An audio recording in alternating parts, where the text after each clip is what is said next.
2020 was meant to be my year. It's been the most prepared I was for an Olympics, the most well supported I was, and the most confident I was going into a Games. And then it all changed. Breaking news coming into our newsroom in just the last few minutes. This morning, an unprecedented postponement. The latest major sports cancellation. In arguably the biggest sporting event of this year. 2020 Summer Olympic Games will be postponed. In news just in, the Tokyo Olympics are to be postponed.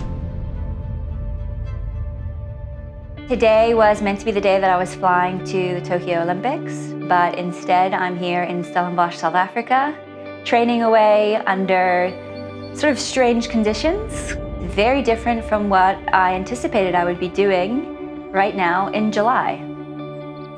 The postponement of the Games to 2021 has been pretty difficult. I mean, my whole life revolves around swim, bike, run.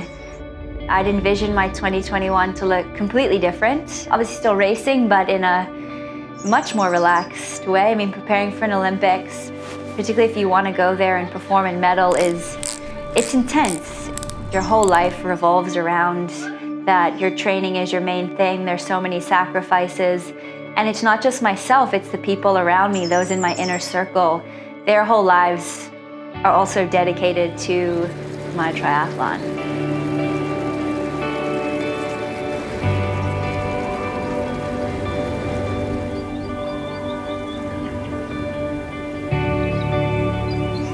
The past few years for me have been pretty challenging. I overcame a near career-ending injury, and something that got me through that was the Tokyo Olympics.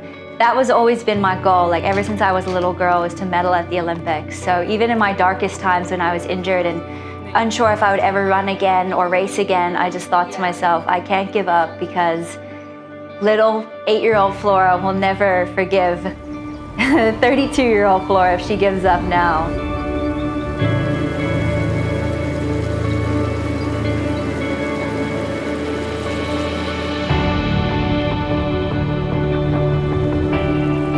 With no racing on the horizon, your whole reason for doing this has had to change. And I mean, I love the process of getting better and training each day across swim, bike, and run, and just seeing how fast and how good I can get at all three. So yeah, there's no racing, but at the same time, I feel like I'm still just picking up strength post-injury and getting stronger and stronger each week that I'm able to put together a solid training week, which is for me right now actually pretty fulfilling and keeps me going.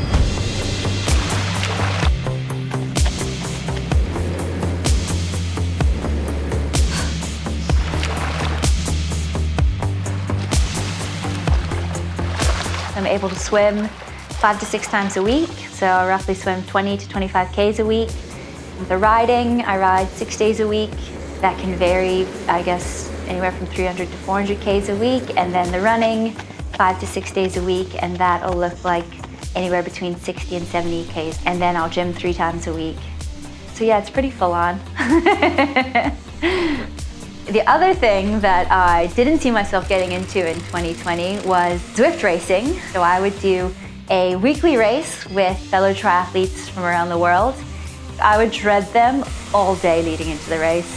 But I won one, and that might be my greatest achievement of 2020. Like, I'll tell people I won a Zwift race, and they're like, you won a Zwift race? Like, that's going top of my resume.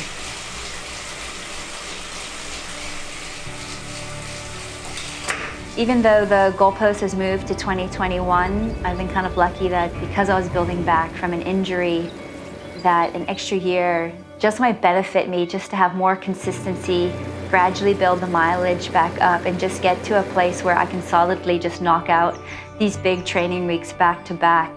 I mean, I'll make the most of it. This is my life's work and my life's dream. So if I have to do one more year, it's actually not too bad.